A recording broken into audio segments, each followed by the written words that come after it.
السلام علیکم ورحمۃ اللہ وبرکاتہ۔ آپ دیکھ رہے ہیں نیکسٹ گائیڈنس۔ انٹرنیٹ کی دنیا میں پہلی بار لفظ بہ لفظ سلطان صلاح الدین ایوبی کی مکمل سٹوری کی سیریز میں ہم آپ کو خوش آمدید کہتے ہیں۔ گردش وقت نے ساری بساطیں الٹ دی تھی۔ دمشق کا دربار آراستہ ہوا، مگر اس بار تخت پر سلطان نور الدین محمود زنگی جلوہ افروز تھے اور امیر مجید الدین تخت کے نیچے غلاموں کی طرح ہاتھ باندھے کھڑا تھا۔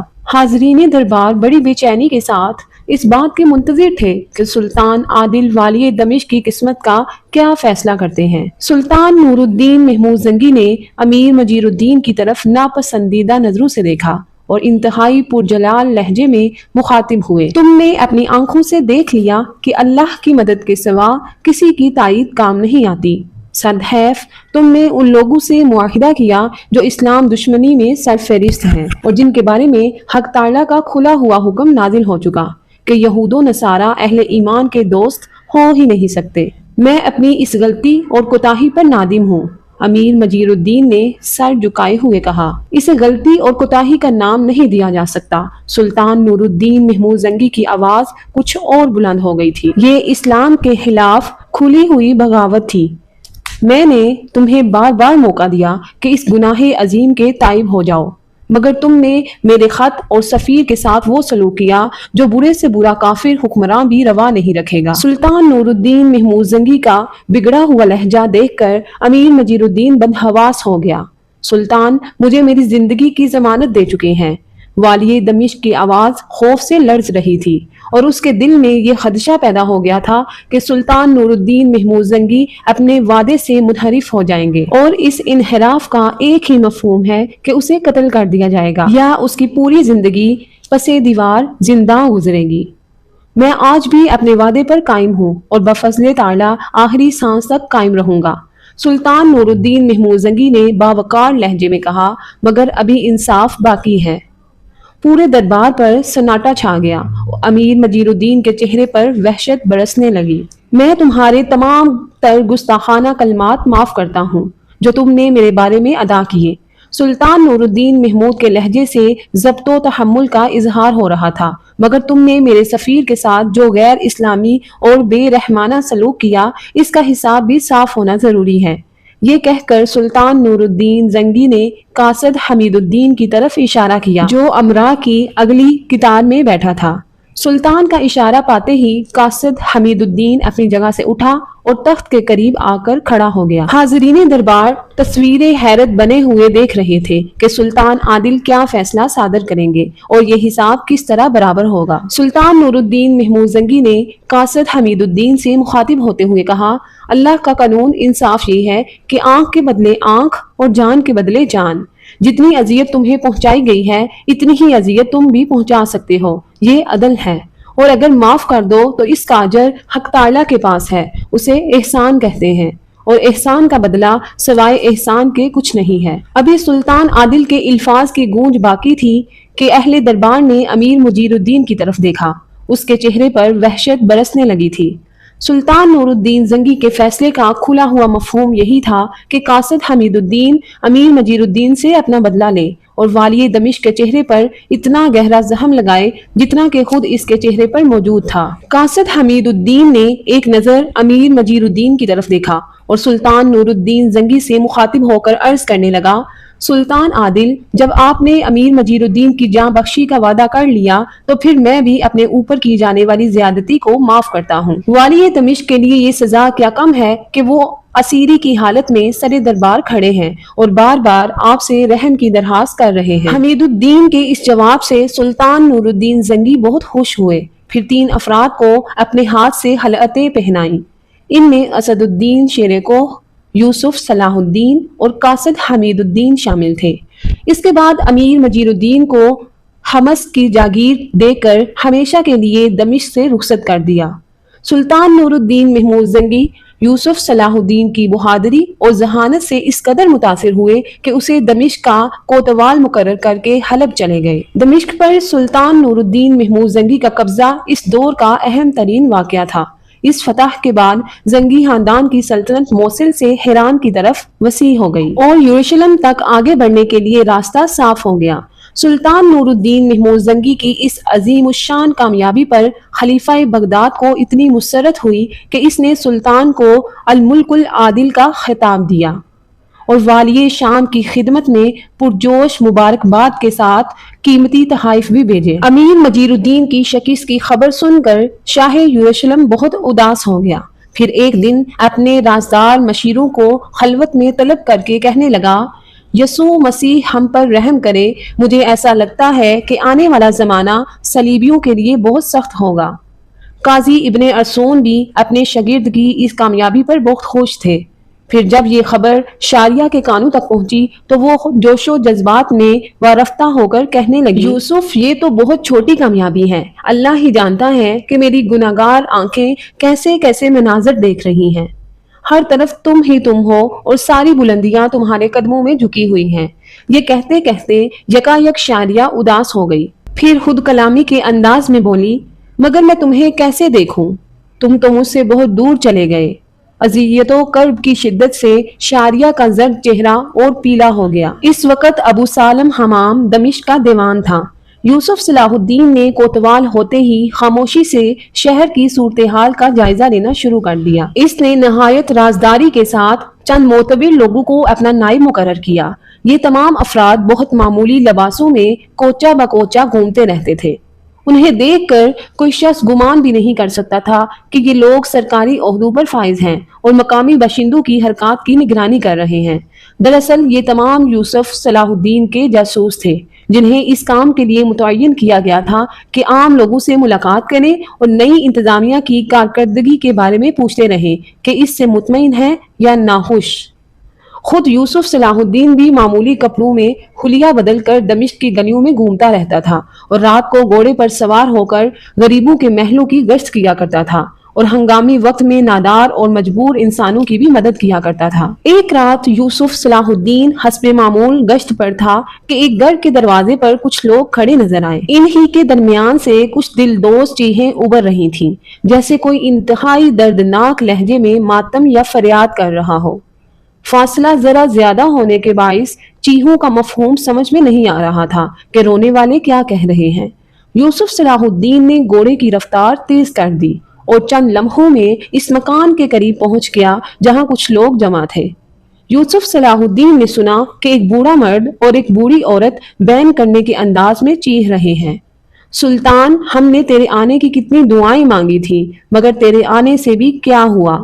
ظالموں کا وہی ظلم ہے اور غریبوں کی وہی مجبوری، کوئی پوچھنے والا نہیں کہ ہم محتاجوں پر کیا گزری۔ یوسف صلاح الدین ان بوڑھوں کی فریاد سن کر لرز اٹھا اور تیزی کے ساتھ گھوڑے کی پشت سے اتر کر ان لوگوں کے قریب پہنچ گیا۔ ایک مسلح جوان کو اپنے نزدیک پا کر وہ لوگ گھبرا گئے اور بوڑھوں نے رونا بند کر دیا۔ میں تم سے پوچھتا ہوں کہ تم پر کیا گزری؟ یوسف صلاح الدین نے انتہائی نرم لہجے میں کہا۔ بوڑھی عورت اور مرد نے کوئی جواب نہیں دیا اور ایک اجنبی کی آمد سے سہم کر رہ گئے۔ یوسف صلاح الدین نے سمجھانے کے انداز میں دوبارہ کہا، اگر تم ظالم کی نشاندہی نہیں کرو گے تو اسے کیسے تلاش کیا جائے گا؟ بوڑھے اس بار بھی خاموش رہے، مگر ان کی بجائے ایک نوجوان نے یوسف صلاح الدین سے پوچھا، تم کون ہو؟ میں دمشق کا نیا کوتوال ہوں، مگر مجھے سلطان عادل نے تمہارے حقوق کی نگرانی اور حفاظت کے لیے مقرر کیا ہے۔ تم لوگ بلا خوف و خطر اپنا دکھ بیان کرو۔ میں خدائے وحدہ لا شریک کی قسم کھا کر کہتا ہوں کہ تمہاری فریاد سلطان عادل تک پہنچائی جائے گی۔ جب بوڑھی عورت اور مرد نے ایک حکومتی کارندے کو اس قدر مہرباں اور شفیق پایا تو دونوں رو رو کر اپنا غم بیان کرنے لگے۔ دمشق میں ایک بہت دولت مند اور باز شخص امیر فوزی تھا۔ اس نے 2 بوڑھی عورتیں اس لیے ملازم رکھی تھیں کہ وہ بھیک مانگنے کے بہانے محلہ در محلہ گھوم کر مختلف گھروں میں جائیں اور خوبصورت لڑکیاں تلاش کریں۔ پھر جیسے ہی وہ بوڑھی جاسوس عورتیں اطلاع دیتی کہ فلاں گھر میں ایک خوبصورت لڑکی موجود ہے، امیر فوزی اپنے مسلح بدماشوں کو بھیج کر لڑکی کو اٹھوا لیتا، پھر اپنی ہوس کی تکمیل کے بعد اس مظلوم لڑکی کو اس کے گھر بھجوا دیتا۔ امیر مجید الدین بذات خود ایک انتہائی بدکار انسان تھا، اس لیے پورے دمشق میں حرص و ہوس کا بازار گرم تھا۔ عدالتیں تھیں مگر صرف غریب مجرموں کے لیے، امراء قانون سے بالا تر تھے اور ان کے گناہوں کا احتساب کرنے والا کوئی نہیں تھا۔ اگرچہ امیر مجیر الدین کی بساط اقتدار الٹ چکی تھی مگر امیر فوزی اس نشے میں تھا اور اس خمار کی وجہ دمشق کا دیوان ابو سالم حمام تھا جس سے امیر فوزی کے گہرے دوستانہ تعلقات تھے۔ اغوا کی جانے والی لڑکی کے ماں باپ نے رو رو کر بتایا کہ امیر فوزی کے دو مسلح بدماش ابھی ابھی ان کی بیٹی کو گھوڑا گاڑی میں ڈال کر لے گئے ہیں۔ یوسف صلاح الدین نے وہاں موجود لوگوں سے اس سمت کے بارے میں پوچھا جدھر گھوڑا گاڑی روانہ ہوئی تھی۔ پھر وہ اپنے گھوڑے پر سوار ہوا اور تھوڑی ہی دیر میں گھوڑا گاڑی کو جا لیا۔ ایک مسلح سوار محافظ کے طور پر گاڑی کے ساتھ ساتھ چل رہا تھا۔ یوسف صلاح الدین نے اسے سنبھلنے کا موقع نہیں دیا، اپنی شمشیر بے نیام کی اور امیر فوزی کے بدماش پر عقب سے وار کیا۔ یوسف صلاح الدین کا وار اس قدر بھرپور تھا کہ بدماش کا دایاں ہاتھ کٹ کر زمین پر گر پڑا۔ زخمی کی ایک تیز چیخ فضا میں گونجی اور وہ الٹ کر زمین بوس ہو گیا۔ گاڑی بان جو غیر مسلح تھا بدحواس ہو گیا اور اس نے گاڑی روک دی۔ ایک مسلح آدمی جو لڑکی کے ساتھ گاڑی کے اندر موجود تھا تلوار لے کر نیچے کودا مگر یوسف صلاح الدین کے گھوڑے کی ٹاپو نے اسے رون ڈالا۔ کوچوان خوف سے تھر تھر کانپ رہا تھا۔ اس نے یوسف صلاح الدین کے پیروں پر سر رکھ دیا اور زاروں قطار رونے لگا۔ اس میں میرا کوئی قصور نہیں ہے، میں تو امیر فوزی کا غلام ہوں، آقا کے حکم پر عمل کرتا ہوں۔ یوسف صلاح الدین نے کوچوان کو معاف کر دیا اور پھر اس کی مدد سے دونوں زخمی بدماش کو جو بے ہوش ہو گئے تھے گاڑی میں ڈالا اور لڑکی کے گھر کی طرف روانہ ہو گیا۔ اس آفت ناگہانی نے لڑکی پر سکتہ طاری کر دیا تھا۔ وہ پاگلوں کی طرح کبھی زخمی بدماشوں کی طرف دیکھتی اور کبھی اس نوجوان کی جانب جو کسی محافظ فرشتے کی طرح آسمان سے زمین پر آ گیا تھا۔ یوسف صلاح الدین نے لڑکی کو اس کے گھر پہنچایا تو غم زدہ ماں باپ رو رو کر کہنے لگے، اب ہمیں یقین آ گیا کہ ہماری فریادیں سلطان تک پہنچ سکتی ہیں۔ پھر دوسرے دن یوسف صلاح الدین نے زخمی بدماشوں کا بیان لینے کے بعد امیر فوزی کے نام پر حکم جاری کر دیا کہ وہ فوری طور پر کوتوالی میں حاضر ہو جائے۔ امیر فوزی نے گھبرا کر دیوان ابو سالم حمام سے رابطہ کیا۔ دیوان نے مسکراتے ہوئے اپنے اوباش دوست سے کہا، تمہیں کوتوالی میں حاضر ہونے کی ضرورت نہیں، یوسف صلاح الدین نوجوان ہے اور اسے نیا نیا عہدہ ملا ہے، اس لیے سلطان کو اپنی کارکردگی دکھانے کی خاطر احمقانہ حرکتیں کر رہا ہے، مگر اسے یہ نہیں بھولنا چاہیے کہ وہ بہرحال میرا ماتحت ہے۔ میں یوسف صلاح الدین کو یہ اجازت نہیں دے سکتا کہ وہ میرے ہوتے ہوئے تمہارے گریباں میں ہاتھ ڈالے۔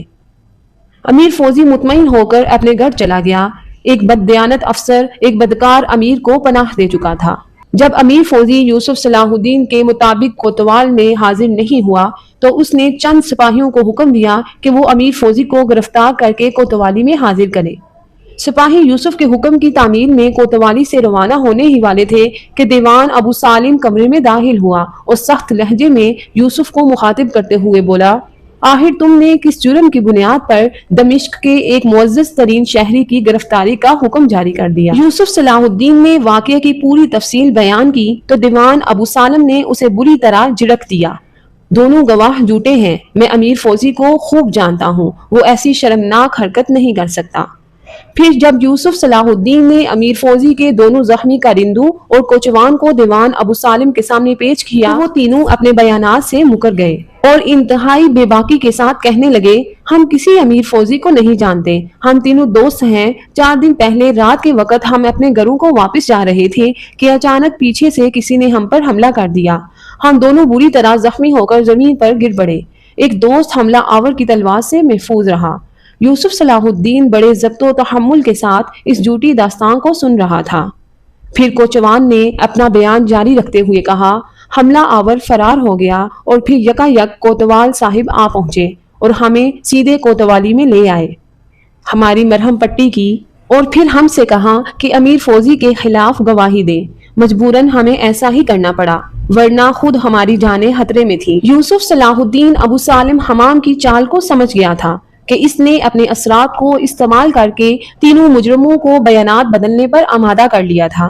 نتیجتاً یوسف نے مجرموں سے کوئی جرح نہیں لی بلکہ براہ راست دمشق کے ایوان کو مخاطب کرتے ہوئے کہا، میں اس واقعہ کا نہ صرف عینی شاہد ہوں بلکہ وہ حملہ آور بھی ہوں جس کی تلوار سے یہ دونوں بدکار زخمی ہوئے تھے۔ یہ کہتے کہتے یوسف صلاح الدین کی آواز بلند اور سخت ہو گئی تھی۔ پھر اس نے کوچوان کی طرف اشارہ کرتے ہوئے کہا، اور یہ کذاب میری شمشیر سے اس لیے محفوظ رہا کہ اس نے میرے پیروں پر سر رکھ کر جان کی امان طلب کی تھی۔ یہ تینوں اپنی زبانیں بدلنے پر کیوں مجبور ہوئے، مجھے یہ راز جاننے کی کوئی ضرورت نہیں۔ امیر فوزی کو مجرم ثابت کرنے کے لیے میری تنہا گواہی کافی ہے۔ ایک نوجوان افسر کی یہ جرأت مندانہ گفتگو سن کر دیوان ابو سالم برہم ہو گیا۔ میں تمہاری شہادت کو کس طرح معتبر مان لوں، اور پھر جب کہ امیر فوزی سے وہ جرم سرزد ہوا ہی نہیں تو اس گرفتاری کا حکم بھی شرعاً ناجائز ہے۔ اگرچہ یوسف صلاح الدین بے پناہ قوت برداشت کا نوجوان تھا، لیکن دیوان ابو سالم کی غیر منصفانہ اور جانبدارانہ گفتگو سن کر مشتعل ہو گیا، اور انتہائی تندوہیز لہجے میں دیوان ابو سالم کو مخاطب کرتے ہوئے بولا، میں آپ کی عمر اور مرتبے کا احترام کرتا ہوں، مگر مجھے شرعی اور غیر شرعی کا فرق سمجھانے کی کوشش نہ کریں۔ میں صرف ایک شہسوار ہی نہیں، قاضی ابن ارسون کا شاگرد بھی ہوں۔ مجھے آزادی کے ساتھ میرا کام کرنے دیں۔ میں نے مکمل تحقیقات کے بعد امیر فوزی پر فرد جرم عائد کی ہے۔ چاہے کچھ بھی ہو جائے، میں اس سیاکار انسان کو عدالت میں لا کر چھوڑوں گا۔ اگر تم اتنی طاقت رکھتے ہو تو کسی سپاہی کو بھیج کر دیکھو۔ دیوان سالم حمام بھی غضبناک لہجے میں بولا۔ یوسف صلاح الدین نے چند لمحوں میں صورتحال کو سمجھ لیا تھا۔ اگر میں اتنا ہی بے دست و پا ہوں کہ مجرم کو مجرم نہیں کہہ سکتا تو پھر مجھے استعفیٰ دے دینا چاہیے۔ یوسف کے لہجے میں انتہائی تلخی جھلک رہی تھی۔ تمہارے حق میں یہی بہتر ہے کہ تم استعفیٰ دے دو۔ دیوان ابو سالم کے لہجے سے آمریت اور رعونیت چلک رہی تھی۔ اگر تم جیسا کم نظر اور بے خبر انسان کچھ دن اور اس عہدے پر برقرار رہ گیا تو اس دمشق کا سارا نظم و نسق درہم برہم ہو جائے گا۔ اس کے بعد یوسف صلاح الدین نے دیوان ابو سالم سے مزید بحث نہیں کی اور خاموشی کے ساتھ استعفیٰ دے۔ دیوان ابو سالم نے یوسف صلاح الدین کے استعفیٰ کو اپنی فتح سے تعبیر کیا، اور پھر اس نے امیر فوزی کے ساتھ مل کر اپنی فتح کا جشن منایا۔ اس جشن میں وہ امراء بھی شریک ہوئے جو درپردہ سابق والی دمشق امیر مجید الدین کے حامی تھے۔ یہ جشن کئی دن تک جاری رہا۔ شرکاء نے خفیہ تہہ خانوں میں چھپ کر خوب شراب پی اور ان عیسائی عورتوں کا رقص دیکھا جنہیں شاہ یروشلم بالڈون ثالث نے ایک محسوس سازش کے تحت دمشق بھیجا تھا تاکہ وہ خوبصورت عورتیں مسلمان امراء کو ہلاکت و بربادی کے راستے پر ڈال دیں۔ اگرچہ امیر مجید الدین اقتدار سے محروم ہو کر حمص چلا گیا تھا، لیکن اس کے عیش پرست امراء اور دیگر ہم نوا ابھی دمشق میں ہی مقیم تھے اور اس دن کا انتظار کر رہے تھے کہ سلطان نور الدین محمود زنگی کسی جنگ میں مارا جائے یا کسی ناگہانی حادثے کا شکار ہو کر انتقال ہو جائے۔ اس جشن شراب و شباب میں یہ عہد و پیمان بھی کیے گئے کہ سلطان نور الدین محمود زنگی کے نامزد کردہ ہر افسر کو اسی طرح ناکام بنا دیا جائے تاکہ وہ عیش و آرام کی زندگی بسر کرے۔ ابھی امرائے دمشق کے یہ سیاسی مشورے جاری تھے کہ نقیبوں نے انہیں اس طرح چونکا دیا جیسے گہری نیند میں ڈوبے ہوئے کسی شخص کو جھنجھوڑ کر اٹھا دیا جائے۔ گلی کوچوں میں نکاروں کے ذریعے اعلان کیا جا رہا تھا کہ سلطان عادل نور الدین محمود زنگی دمشق کی حدود میں داخل ہو چکے ہیں۔ پھر جب دربار آراستہ ہوا تو دیوان ابو سالم اور دیگر امراء یہ منظر دیکھ کر حیرت زدہ رہ گئے کہ سلطان نور الدین محمود زنگی کے برابر یوسف صلاح الدین بھی تخت پر موجود تھا۔ عیار ابو سالم نے خطرے کی بو سونگھ لی تھی، مگر اسے اپنی چرب زبانی پر یقین تھا کہ وہ سلطان عادل کو لفظوں کے بیچ و خم میں الجھا کر آپ کو صفائی کے ساتھ بچا لے گا۔ مگر اس وقت دیوان ابو سالم حمام کی ساری تدبیر الٹ ہو گئی جب سلطان کے سپاہی بڑی بے رحمی کے ساتھ امیر فوزی کو کھینچتے ہوئے دربار میں لائے۔ امیر فوزی نے قسمیں کھا کر سلطان نور الدین زنگی کو یقین دلایا کہ وہ اس جرم میں ملوث نہیں۔ سلطان عادل خاموشی سے امیر فوزی کی زبانی اس کی بے گناہی کی دلیلیں سنتے رہے۔ پھر ان ستم رسیدہ ماؤں اور باپوں کو سر دربار پیش کیا گیا جن کی لڑکیاں امیر فوزی کی ہوس کا شکار ہو چکی تھیں۔ اس کے بعد سلطان نور الدین زنگی نے امیر فوزی کی سنگساری کا فیصلہ سنا دیا اور اس کے ساتھ ہی اہل دربار کو مخاطب کرتے ہوئے کہا، دمشق کے ایک ایک گلی کوچے میں اسلام کا یہ حکم پہنچا دو کہ ہر گناہگار کی یہی سزا ہے۔ پھر سلطان عادل کے حکم پر دمشق کے ایک طویل و عریض میدان میں ہزاروں مقامی باشندے جمع ہوئے۔ سلطانی سپاہی امیر فوزی کو کھینچتے ہوئے میدان میں لائے۔ وہ ہوسکار امیر بچوں کی طرح دھاڑے مار مار کر رو رہا تھا۔ اور گداگروں کے مانند سلطان عادل سے اپنی زندگی کی بھیک مانگ رہا تھا۔ پھر سلطان نور الدین محمود زنگی کے حکم پر وہ مظلوم باپ ہاتھوں میں پتھر لیے آگے بڑھے جن کی معصوم بیٹیاں امیر فوزی کی ہوس کا شکار ہوئی تھی۔ پتھر برسنا شروع ہو گئے اور تھوڑی ہی دیر میں امیر فوزی اپنے خون میں نہا کر ہمیشہ کے لیے خاموش ہو گیا۔ دوسرے دن پھر دربار آراستہ ہوا۔ سلطان عادل نے امیر وزیر الدین کے امراء کو مخاطب کرتے ہوئے حکم دیا، میں نے تمہیں اس امید پر چند روز کی مہلت دی تھی کہ شاید تم تائب ہو کر سیدھے راستے کی طرف لوٹ آؤ، مگر اب یہ ممکن نہیں رہا، اس لیے اپنی تمام تر خباستوں کے ساتھ دمشق سے نکل جاؤ اور اس زمین کو پاک کر دو۔ پورے دربار پر قبرستان جیسا سناٹا طاری تھا۔ ہر شخص کے چہرے پر خوف و ہراس کی پرچھائیاں لرز رہی تھیں اور کوئی نہیں جانتا تھا کہ اگلے لمحے اس کا کیا حشر ہوگا۔ سلطان عادل کے ہونٹوں کو جنبش ہوئی اور پورا دربار ان کی پرجلال آواز سے گونج اٹھا، تمام عیسائی عورتوں کو لے جا کر یروشلم کی سرحدوں پر چھوڑ دیا جائے۔ یہ سلطان نور الدین محمود زنگی کا دوسرا حکم تھا۔ پھر تیسرا حکم جاری ہوا۔ سلطان عادل نے دیوان ابو سالم حمام کو مخاطب کرتے ہوئے کہا، تیری صورت مسلمانوں جیسی ہے مگر دل منافقوں کے ہم رنگ۔ تو نے میرے اعتماد کو ٹھیس پہنچائی اور انصاف کے راستوں میں رکاوٹیں کھڑی کی۔ اب تیری یہی سزا ہے کہ تو دمشق کے باشندوں کے سامنے بے نقاب ہو جا تاکہ اہل ایمان تیرے حقیقی خد و حال دیکھ لیں۔ اس کے بعد سلطان نور الدین محمود زنگی نے دیوان ابو سالم حمام کی داڑھی منڈوا دی اور گھوڑے پر سوار کرا کے پورے دمشق میں گھمایا۔ سلطانی نقیب کوچہ بکوچہ بلند آواز میں اعلان کرتے جا رہے تھے، یہ اس شخص کی سزا ہے جس نے بندگان خدا کے حقوق کا خون کیا اور ان پر عدالت کے دروازے بند کر دیے۔ امیر فوزی اور دیوان ابو سالم حمام کو سزائیں دینے کے بعد سلطان نور الدین محمود زنگی نے خصوصی دربار آراستہ کیا اور نہایت پرجلال لہجے میں حاضرین دربار کو مخاطب کرتے ہوئے کہا، اہل دمشق، اہل شام اور جہاں تک میری سلطنت کی حدود ہیں وہاں کے بسنے والے پورے ہوش و حواس کے ساتھ سن لیں کہ یوسف میرا معتمد خاص ہے، جس نے اس کا دل دکھایا اس نے مجھے تکلیف پہنچائی۔ اگر وہ تمہیں نیک کاموں کا حکم دیتا ہے تو اس کے ساتھ بھرپور تعاون کرو اور اگر وہ بہکتا ہے تو اسے سیدھے راستے پر لانے کی کوشش کرو اور اگر وہ نہیں سنبھلتا تو میرے دربار میں آ کر شکایت کرو۔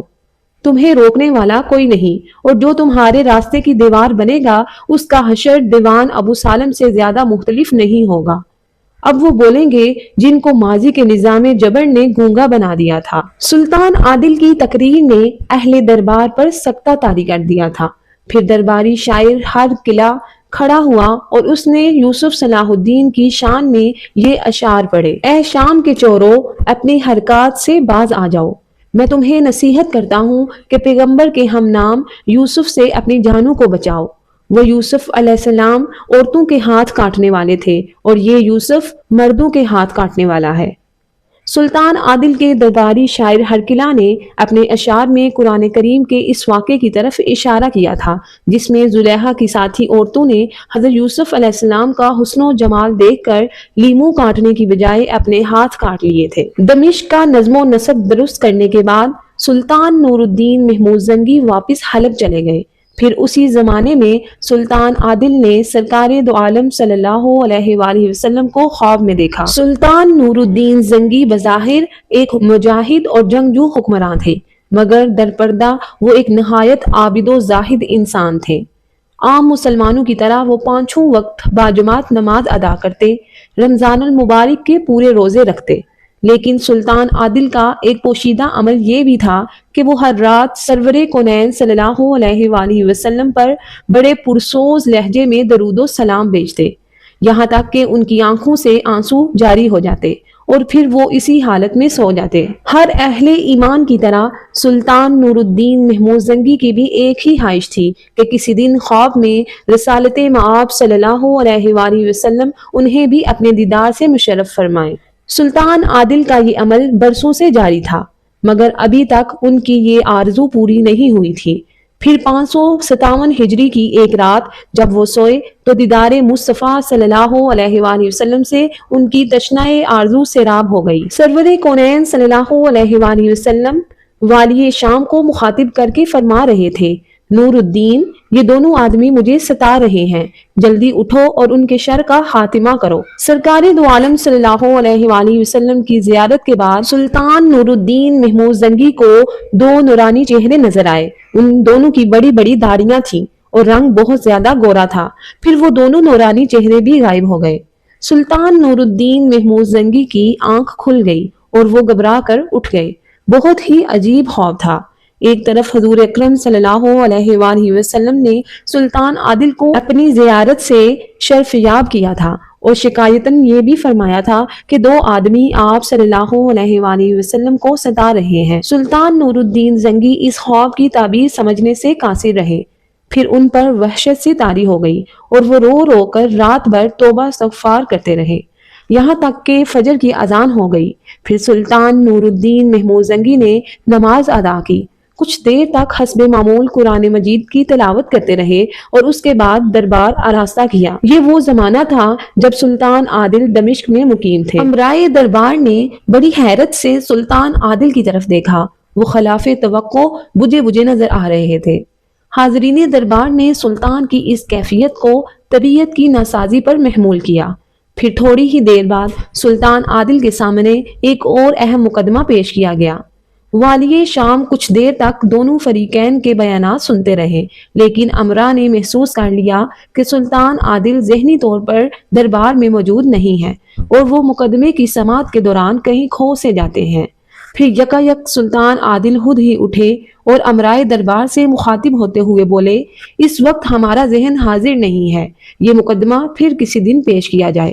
یہ کہہ کر سلطان نور الدین زنگی دربار سے نکل گئے۔ سلطان کے مصاحب خاص اسد الدین شیر کوہ اور معتمد خاص یوسف صلاح الدین تیزی سے آگے بڑھے اور والی شام کے پیچھے پیچھے چلنے لگے۔ سلطان نور الدین محمود زنگی دربار سے نکل کر دمشق کے محل میں چلے گئے۔ سپہ سالار اسد الدین شیر کوہ نے بصد احترام عرض کیا، سلطان عادل کی طبیعت کچھ ناساز معلوم ہوتی ہے۔ ہاں کچھ ایسا ہی ہے، سلطان عادل نے کھوئے کھوئے سے لہجے میں کہا۔ ان کے چہرے کی افسردگی میں اضافہ ہو گیا۔ اگر اجازت ہو تو طبیب خاص کو طلب کیا جائے، اسد الدین شیر کوہ نے گھبرائے ہوئے لہجے میں کہا۔ اس معاملے میں طبیب کچھ نہیں کر سکتا، سلطان نور الدین محمود زنگی نے پرسوز لہجے میں جواب دیا۔ تم ایسا کرو کہ فوری طور پر دمشق کے تمام غریبوں میں کپڑے، اناج، زر نقد تقسیم کر دو۔ اس بات کا خاص خیال رکھا جائے کہ کوئی غریب ان صدقات سے محروم نہ رہے۔ پھر جب اسد الدین شیر کوہ اور یوسف صلاح الدین خلوت سلطانی سے جانے لگے تو نور الدین محمود زنگی نے ان دونوں کو روک کر مزید ہدایت دیتے ہوئے کہا، جب تم ضرورت مندوں میں صدقات تقسیم کرنے لگو تو ان سے یہ درخواست بھی کرنا کہ وہ اپنے سلطان کے لیے دعا کریں۔ اسد الدین شیر کوہ اور یوسف صلاح الدین نے سلطان کے اس حکم کو بڑی حیرت سے سنا اور خلوت گاہ سے نکل کر چلے گئے۔ پھر جب وہ دونوں دمشق کے غریبوں میں صدقات تقسیم کر رہے تھے تو ایک ہی خیال ان کے ذہنوں میں گردش کر رہا تھا کہ سلطان کی گزشتہ بیماری دوبارہ ابھر آئی ہے، جسے سلطان عادل اپنی بے پناہ ہمت کے سبب امرائے سلطان سے چھپا رہے ہیں۔ 4 سال پہلے 553 ہجری میں رمضان المبارک کے دوران سلطان نور الدین محمود زنگی شدید بیمار ہو گئے تھے اور انہیں اپنے بچنے کی بھی امید نہیں رہی تھی۔ نتیجتاً سلطان عادل نے سب سے چھوٹے بھائی امیر امیران نصرت الدین کو اپنا جانشین مقرر کیا اور حلب کے قلعے میں فروکش ہو گئے۔ دمشق سے اسد الدین شیر کوہ کو طلب کیا اور اسے نصرت الدین کا نائب مقرر کرتے ہوئے چھوٹے بھائی کو وصیت کی، مسلمان کا جینا اور مرنا سب اللہ کے لیے ہے، وہ اقتدار مبارک ہے جو احکام الہی کے نفاذ کے لیے ہو، اور وہ تاج و تخت لعنت و ہلاکت ہے جو نفس کی تسکین کے لیے ہو۔ میں والد محترم کی امانت تمہارے سپرد کر رہا ہوں، اللہ تمہیں اس امانت کا بوجھ اٹھانے کی توفیق عطا فرمائے۔ میری دعا ہے کہ قیامت کے دن تم اللہ تعالیٰ کے سامنے ایک امین کی حیثیت سے پیش ہو۔ امیر امیران نصرت الدین بڑے بھائی کی وصیت سن کر رونے لگے۔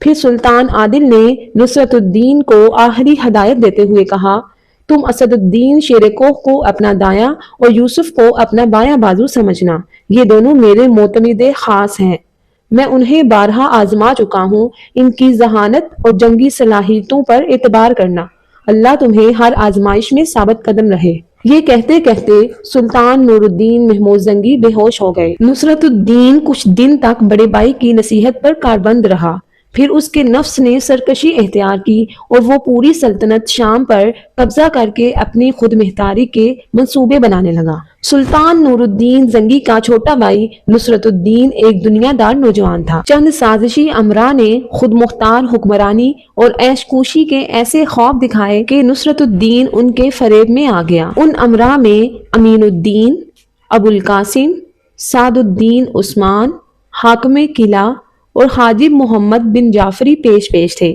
یہ سب کے سب بذات خود عیش و عشرت کے دل دادا تھے، مگر سلطان نور الدین زنگی کی موجودگی میں اپنی ہوس رانیوں کی تکمیل نہیں کر سکتے تھے، اس لیے انہوں نے سلطان عادل کی بیماری سے فائدہ اٹھاتے ہوئے نصرت الدین کو اپنا اعلی کار بنا لیا تھا۔ وہ درپردہ نصرت الدین کے مکمل اقتدار کے لیے زمین ہموار کر رہے تھے۔